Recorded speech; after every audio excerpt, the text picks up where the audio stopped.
I'm Brooklyn. And I'm Thailand. And we're bringing you the news from the 007 studio. Scecina is hosting the East Deanery Band Fest today.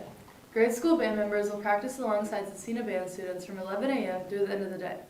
Both groups will put on a public performance at 4:30 in the gym. The sophomores will celebrate a class mass on Wednesday in the chapel during Lenten. We will be on a class mass early release schedule. Now to Thailand for today's clubs and more news. Thanks, Brooklyn. The gaming club will meet today after school in room 5. Contact Mr. Black with any questions. The National Honor Society induction ceremony will be held Wednesday from 7:45 through 9:15 in the cafeteria. This is for all current members and those who will be inducted. Parents of new inductees are invited to attend the breakfast and celebrate all students for their scholarship and leadership. Contact Mr. Adams with any questions. Now back to Brooklyn for more news. Thanks, Thailand. Students, don't forget that it is your responsibility to pay attention and act on all information passed through school communication channels. These include morning and afternoon PA announcements, emails, Teams messages, Canvas dashboard announcements, and Canvas mail, not to mention our daily Red and Gold show. You should be checking these news channels at least a couple times a day so you stay informed and don't miss important info or opportunities. Now, Caden Logan is back with another story about one of our international students.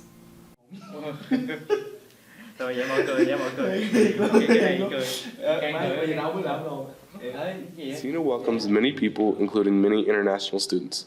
One of these students is Dat Tran. Dat Tran is from Ho Chi Minh City, Vietnam. He has chosen to come to Scecina. I'm also a Catholic, and I want to study in a Catholic school so that I can learn about the prayers and learn more about the Mass. Dat has been playing piano for around 10 years. He has played at 2 masses so far this year and 1 all-school mass.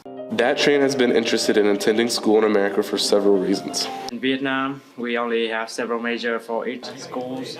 So for the schools here, they offer more internships and things. I think it is very valuable for my experience in the future. We thank Dat Tran for sharing his experiences and welcome everyone into Scecina. From 007 Studios, this is Caden Logan signing off. Thanks, Caden, and we hope your Scecina experience is all that you hoped it would be, Dad. Now back to Thailand for today's sports and more news. Thanks, Brooklyn. The Winter Sports Awards ceremony will be held next Monday at 7 p.m. This is for all basketball players, swimmers, wrestlers, and cheerleaders. March is Women's History Month, and we're continuing to recommend movies and documentaries that empower women and or shed light on women's history. Today we're going with none other than RBG. This 2018 documentary highlights the life and career of former U.S. Supreme Court Justice Ruth Bader Ginsburg, often referred to as Notorious RBG by fans. She developed a legal legacy that spanned several decades and became an unexpected pop culture icon. Among her other claims to fame, Ruth Bader Ginsburg successfully argued 5 of 6 cases regarding gender discrimination before the U.S. Supreme Court. Ginsburg argued these cases in the 1970s. Ginsburg passed away in 2020 at the age of 87, but her legacy lives on. Here's a look at the trailer for the award-winning documentary. I ask no favor for my sex. All I ask of our brethren is that they take their feet off our necks.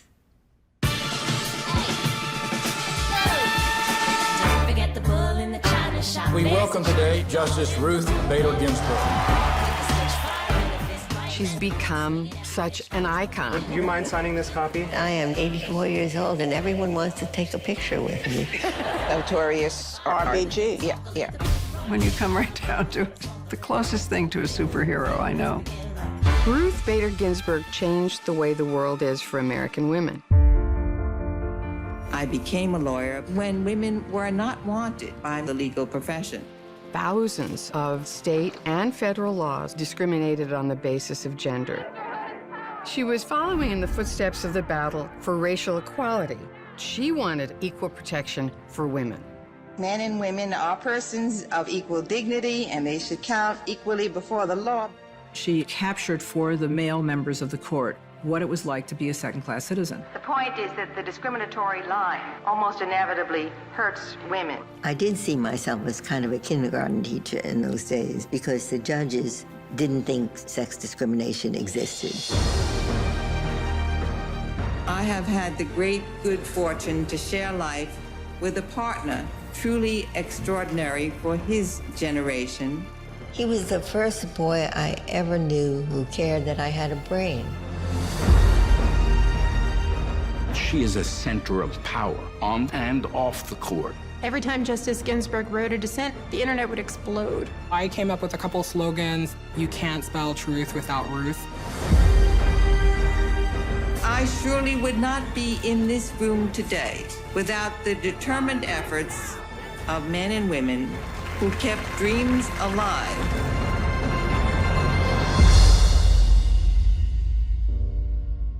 I've heard that she does 20 push-ups 3 times a week or something. I mean, we can't even get off the floor. We can't even get down to the floor. That's true. This documentary is available on basically any movie streaming service, so check it out. Now for our verse of the day. This one is from John chapter 8, verse 7. It says, "They kept demanding an answer, so he stood up again and said, 'All right, but let the one who has never sinned throw the first stone.'" So the religious leaders brought a woman accused of adultery to Jesus. Their law said the woman must be stoned, and they wanted to see what Jesus would do. Yeah, they did this because they wanted to get him to go against the law so they'd have a reason to arrest him. Jesus foils their plan because he still follows the law, but he also allows the woman to go free because no one dared throw a stone when they knew they were sinners as well. So why let the woman go free, though?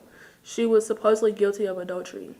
That might be true, but it's important to know in their day, men had complete power over women. Was it really her choice? That's a good point. It also takes 2 to commit adultery, but no one brought the man to Jesus. I'm guessing Jesus noticed that too. It's Women's History Month, and it's important to note that Jesus always empowered women. Now let's head outside to Venice and Bailey for today's forecast. Thanks, Brooklyn. Today we will see a potential record-breaking high of 75 degrees with a mix of sun and clouds. It'll stay mild overnight with a low of 56.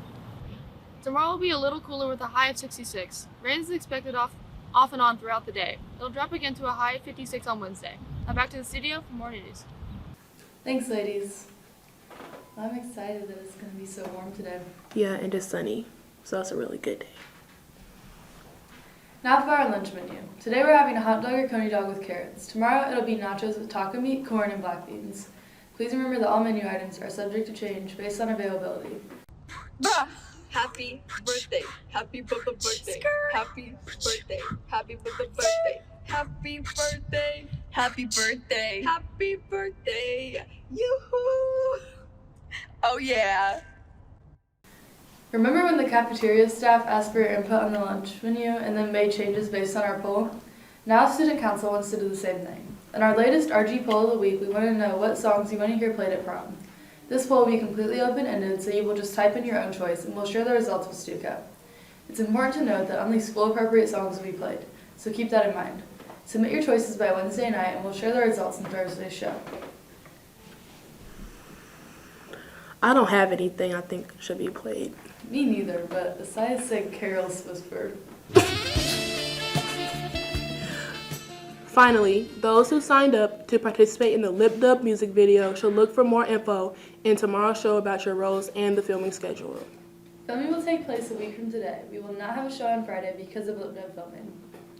That's it for today's Red and Gold show. Stay classy. And give that little extra.